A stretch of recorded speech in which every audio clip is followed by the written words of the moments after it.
He had to unlock the door for one of Sabine's suitemates. Goodhart says the coroner is now investigating. Jay Cutler played through Monday night's loss to the Eagles with ligament damage in his right thumb, and according to multiple team sources, Cutler suffered his injury in the season opener against the Texans. One source said it's an injury that typically results in a 3 or 4 week absence. Cutler practiced through the injury leading up to the Eagles game, but he re-aggravated it and injured it. Cutler left late in the third quarter last night after throwing an interception was scheduled to be re-evaluated today. It's 105 down the road. The Eagles 19 like Cook to the junction out just 16. The Kennedy 21-0 here to downtown 22 out. Ryan 17 95th reception. Downtown 15 outbound. Eisenhower 34 Thorndale to the post office 45 out. Stevenson 18 Tri-State to the drive out 32. And the Tri-State's clear right now. An accident on the inbound Dan Ryan in the express lanes at 47. There's all lanes blocked off. You want to use the locals if you can. Traffic is brought to you by Buffalo Wild Wings. Wing Tuesdays at Buffalo Wild Wings are now half-price Wing Tuesdays. Any size of traditional wings cost half as much, making Tuesdays twice as good. They could even call it twice as good Wing Tuesdays. Buffalo Wild Wings, wings for your sports. Valid at participating locations for a limited time. That's traffic from the WLSAM 890 Traffic Center. Now your Weather Channel forecast. Well, yesterday we were only 5 degrees away from a record. Not quite that warm today with low 80s out there in sunshine. New front approaches for the midweek, and mainly the heavy rain stays to our north. Stray storms high at 64, sunshine tomorrow, warmer 86. I'm Scott Larimore at the Weather Channel on WLS AM 890. Sunshine, 81 degrees officially at O'Hare. Winds east at 10. It's 71 at Midway. 59 in Waukegan. 59 in Waukegan. 78 in Waukegan.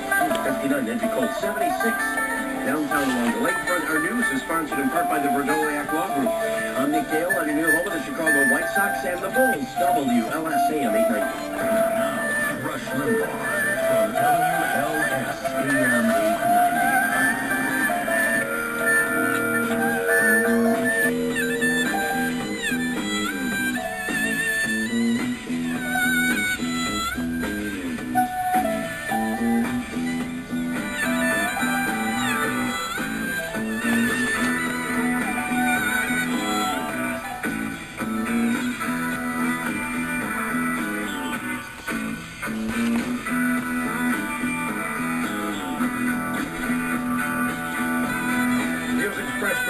On this program are riveting the nation and have done so for 28 years.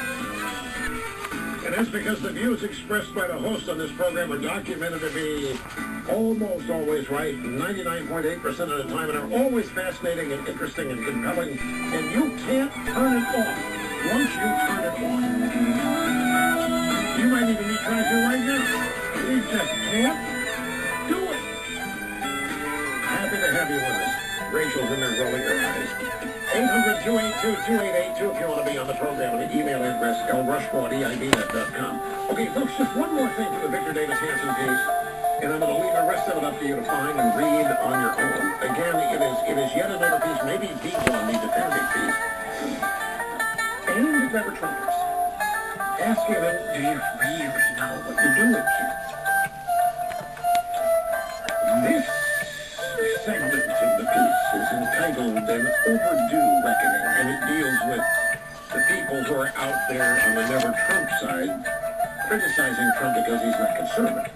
Not conservative enough, not a real conservative. He's going to destroy the conservative movement. If we vote for this guy, if we support this guy, we're throwing the conservative movement overboard. If we support Trump, we're essentially saying everything we believed in for the last 30, 50 years has meant nothing.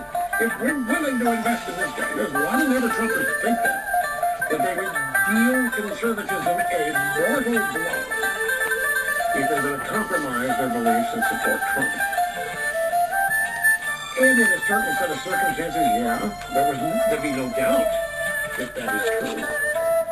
But in this set of circumstances, where conservatism is not the most important thing at stake, watch me get savaged for that. But to a lot of people, conservatism is the most important thing at stake. It is the only thing at stake here. That and maybe the Republican Party. And look, I understand those people who think that way. If it's their livelihood, if it's their living, if it's their future, I get it. But Mr. Hansen's argument here is that it's not the most important thing going on below. Conservatism, conservative movement. But more than that, the very people out there, that's what this next segment's about, the very people in the Never Trump crowd who are calling Trump out for not being conservative may not be all that conservative themselves. To wit, the old Wall Street Journal adherence to open borders, that's not so conservative. At least not for those on the front lines of illegal immigration and without the means to navigate around the concrete ramifications of the open borders ideologies of apartheid elites. Again, let me translate. So, we all know here the Wall Street Journal editorial page has been open borders forever because the Chamber of Commerce buys a lot of spots. And even if that didn't happen, the Wall Street Journal editorial board is on the same page as the Chamber of Commerce. And whatever big business wants, the Journal is going to be in favor of. The Journal's advisor. And big business wants open borders. Here comes the Journal, ostensibly a conservative place. If you want to find out what conservative finance and economic news is, you read the Wall Street Journal editorial page. Mr. Hansen is saying, really? I mean, these guys, there's nothing conservative about their immigration position. They're for open borders. And that's not conservative for all of those people who are not in the elite, who are not in the establishment. Those people are out there on the front lines of illegal immigration and do not have the means or the resources, the money to navigate around the very real ramifications of what open borders means to communities. Hey, the Wall Street Journal can afford to throw their conservatism on this aside because they're not going to live with the results of open borders. How conservative was a definition of free trade that energized Europe around the very real ramifications of what open borders means to communities? Hey, the Wall Street Journal can afford to throw their conservatism on this aside because they're not going to live with the results of open borders. How conservative was a definition of free trade that energized European Union subsidies on agriculture, tariffs on American imports into Japan, Chinese cheating or peddling toxic products, or general dumping into the United States? For 2 decades, farmers and small businesses have been wiped out in rural America. That destruction may have been created, but it certainly was not because the farmers and business owners were stupid or lazy or uncompetitive. By this late date, for millions, wild and often unpredictable populist vending became preferable to being sent to the library to be enlightened by Adam Smith or Edmund Burke. Meaning, real events in real people's lives brought about by so-called conservatives who believed in free trade and open borders is decimating the communities where these people live. There isn't anything conservative about it, and there isn't anything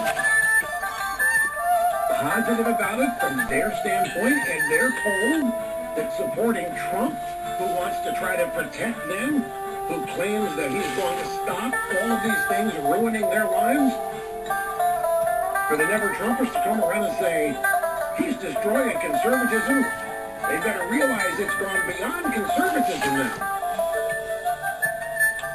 Not a debate over who's conservative and who isn't, and who thus deserves to receive a vote and who doesn't. Outsourcing and offshoring did not make the U.S. more competitive, at least for most Americans outside of Wall Street and Silicon Valley. Boutique, this is a great line coming up here. Boutique corporate multiculturalism was always driven by profits while undermining the rare American idea of e pluribus unum assimilation.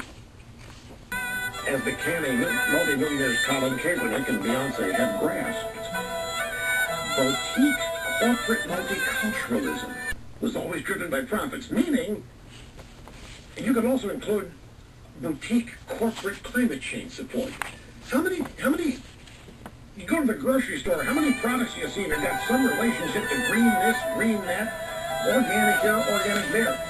And his point is these people aren't really into all that ideologically. They're just there to try to protect them, who claims that he's going to stop all of these things ruining their lives.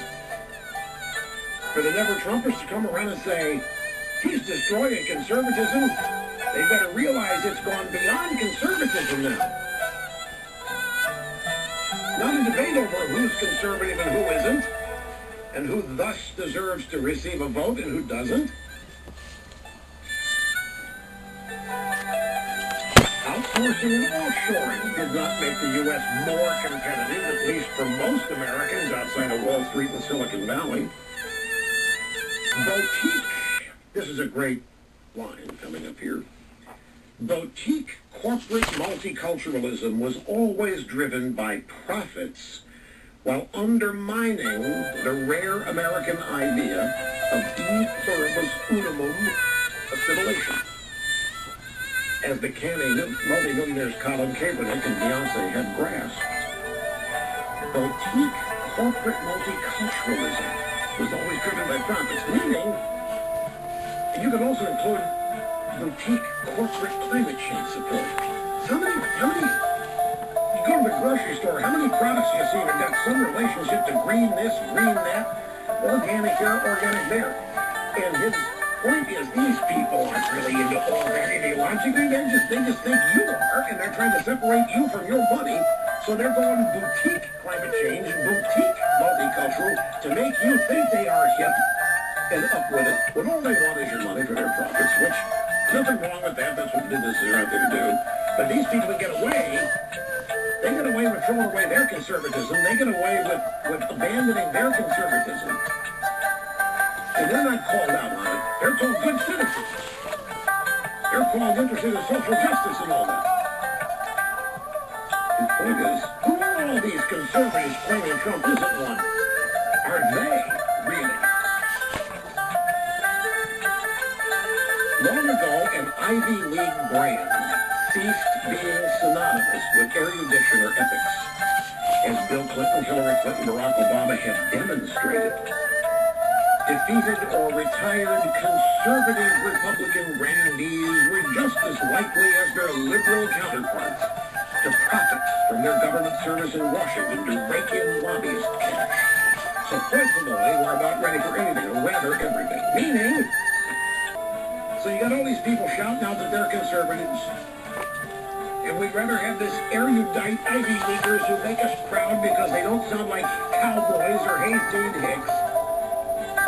But you're trying to tell me that Bill Clinton is erudite, and Hillary Clinton is sophisticated and erudite, and Obama?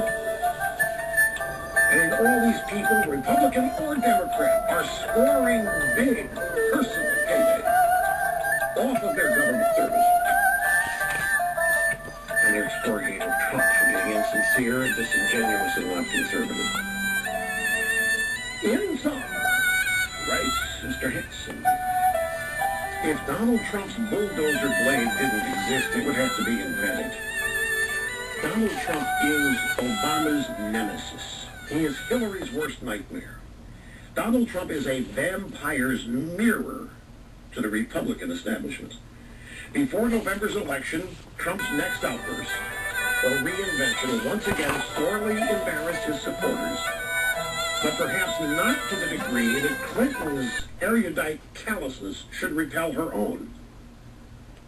It may be discomforting for some conservatives to vote for the Republican Party's duly nominated candidate.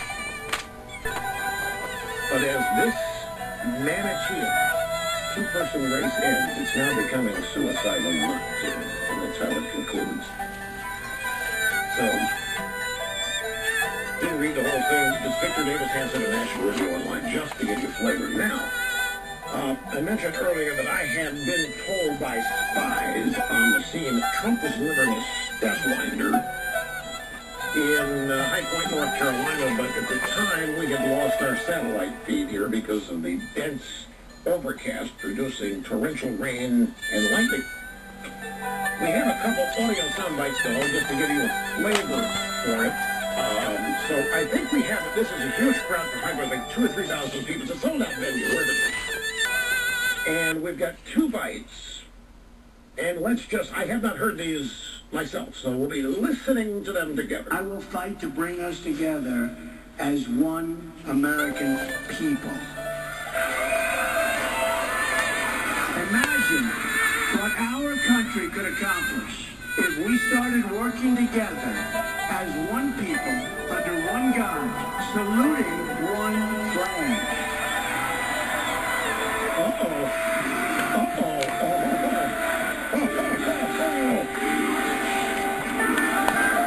It's time to break with the bitter failures of the past and to embrace a new, inclusive prosperity and the American future, because that's what it's going to be. New factories are going to come rushing in. They're going to come rushing in. We will incentivize people to stay, and they will be decentivized if they leave our country.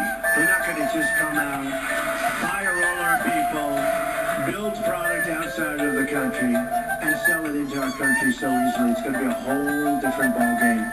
And here's the next bite. Once more, we will have a government of, by, and for the people. We will make America wealthy again and save your Social Security, which you people are a long ways away. We will make America strong again. We will make America safe again. And we will make America great again. God bless you. God bless you and thank you. Thank you. Okay, we edited the applause there, but that, I wouldn't call that a stemwinder. It's not a criticism. I just have a specific definition of stemwinder. And that's not a stemwinder. That's kind of dialed back in reserve there. At least our excerpts of it were. But that, you heard me say, uh-oh, when he said, good thing, what we can accomplish, working together as one people under one God. Climate change crowd's going to go berserk on that alone. And saluting one flag. Speaking of which, I'm glad I remember. Do you hear what Jerry Jones said, the owner of the Dallas Cowboys? My players are going to stand for the national anthem. My players are going to stand. And I was interested to look at the reaction to this. He owns the damn football team. The people that work for him are his employees, and he can tell them that they are going to stand for the national anthem. And I've heard all of these coaches and some others in the NFL who want no part of this when it's reported to them that some of their players are not going to stand, but that they're going to raise their fists a la John Carlos and Tommy Smith at the Olympics in Mexico in 1968. And these coaches, I can't tell these guys what to do. First Amendment, free speech. What do you mean you can't tell them? You tell them this league suspends players left and right for doing things that they're not allowed to do. These teams suspend players for things they're not allowed to do all the time. They demand that they be in bed at a certain time during training camp and on the road. They have all kinds of things they demand that they do. But when it comes to the national anthem, apparently, no, we can't really do. But Jerry Jones said, my guys are standing. So, that's considered a throwback now, by the way. Oh, he shouldn't be. That's kind of authoritarian. That millennials will not appreciate that. Well, it's time they learned. Dennis, Torrance, California, quickly squeeze a call in while we have time. How are you, sir? I'm good. How are you, Rush? Very good. Appreciate your call. Thank you. Harkening back to the previous hour, so bear with me a little on this, because it may sound a little far-fetched, but when you consider who we're dealing with on the left, I'm not so sure. We already know Obama hasn't even acknowledged we're in a real war with Islamic terrorists. And you won't even acknowledge terrorists or Islamists. But who has the administration been in a narrative battle with from the get-go? Us. You, me, everyone on the right. Oh, absolutely. Josh? Pardon me? Absolutely. I've said along that we are the biggest enemy they think they've got. That plays right into my point. Could Josh Earnest possibly be engaging in a little code speak? Maybe that's directed at us. What are you saying? What would be the call? Well, he's saying they're in a narrative battle. Who are they really in a narrative battle with? Like they wouldn't even acknowledge they're in an actual war with Islamic terrorists. It's absurd to say they're in a narrative battle with them. Well, but see, that's the point.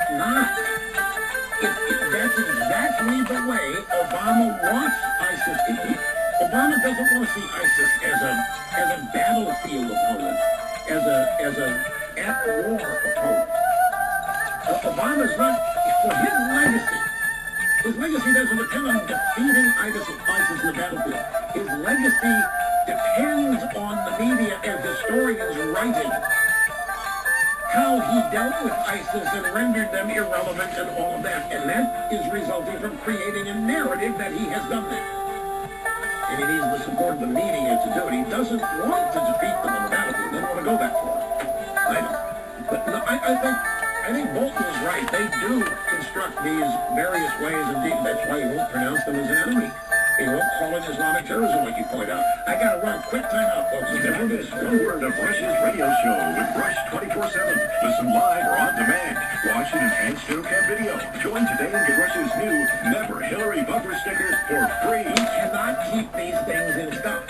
They are flying off the shelf. Get your free Never Hillary bumper sticker while supplies last. Join Rush 24/7 now at RushLimbaugh.com. You're listening to the EIB Network. Rush Limbaugh, WLS-EM 890. Welcome to our resort. Hey, how would you like a free round of golf and a couples massage on the beach, huh? And the next thing you know, you just bought a timeshare. Fast forward 5 years, you've only been back twice, but you're paying maintenance fees every year. This is the sad story of many of you listening to this right now. And this great investment in vacations will be passed on to your children after you, probably with higher fees, because most timeshare contracts last for perpetuity. But I bring you hope. Timeshare Exit Team. Timeshare Exit Team is the most trusted name in the industry. They're a consumer protection company that will get you out of your timeshare safely, legitimately, and forever. Read the reviews, then call 844-321-EXIT and schedule your free consultation. They'll review your contract and let you know your options. Don't wait for another maintenance fee to hit. Get out now. Call 844-321-EXIT or online, timeshareexitteam.com. Do you have inbound in the express lanes? We are seeing an accident there. It's still got all lanes blocked off at this time. As far as your travel times go, you're good on the Eden. Kennedy 22 here to downtown, 23 outbound. The Ryan's looking good. Eisenhower 34, Thorndale to the post office, 28 out. Stevenson 19, Tri-State to the drive out 27, and the Tri-State's looking good. That's traffic from the WLS-AM 890 traffic center. As a father, I was afraid to smile on family photos. As a restaurant owner, dentures made talking to guests painful. I used to be self-conscious about my teeth, but Eon Clinic's dental implants made the stress go away. If you're suffering from the pain of tooth decay or the embarrassment of missing teeth, Eon Clinic's dental implant team is here to help. Find your smile again at eonclinics.com. That's EONclinics.com. Or call 844-EON-CLNC. That's 844-366-2562. 1877 cars for kids. KRS cars for kids. 1877 cars for kids. Donate your card today.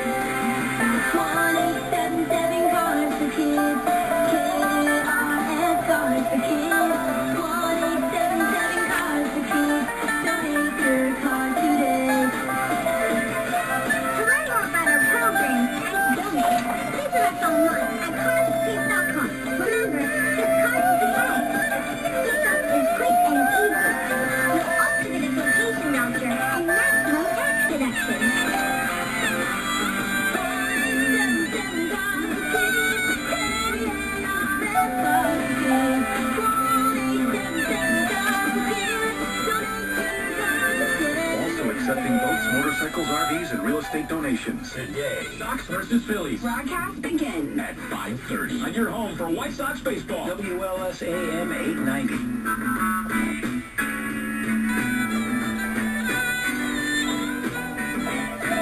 I'm going to tell you what I think is actually going on with Obama and ISIS. This whole narrative business.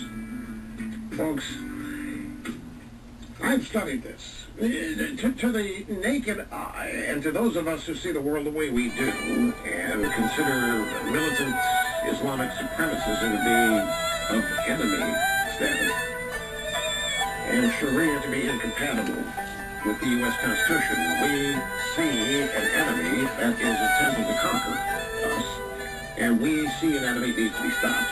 And I don't believe Obama sees it that way at all. And I think it's patently obvious. Once you have the brush cleared away and can clearly see and understand, like when Ernest comes up, talks about, we're in a narrative battle here. And when Obama won't call them what they are, he will not even use the word terrorism, and his insistence that there is no terrorism in Islam, it's a religion of peace. I really think deep down that Obama sees Islam as the next civil rights movement. He sees Islam as a gigantic, yet minority movement. Because there are so many powerful forces, even though they're smaller, arrayed against them. And I think Obama wants his legacy to be how he stood against the tide of anti-Muslim sentiment, against the backlash. And he wants to be seen as having ushered in a new era of Muslim acceptance in our society and around the globe.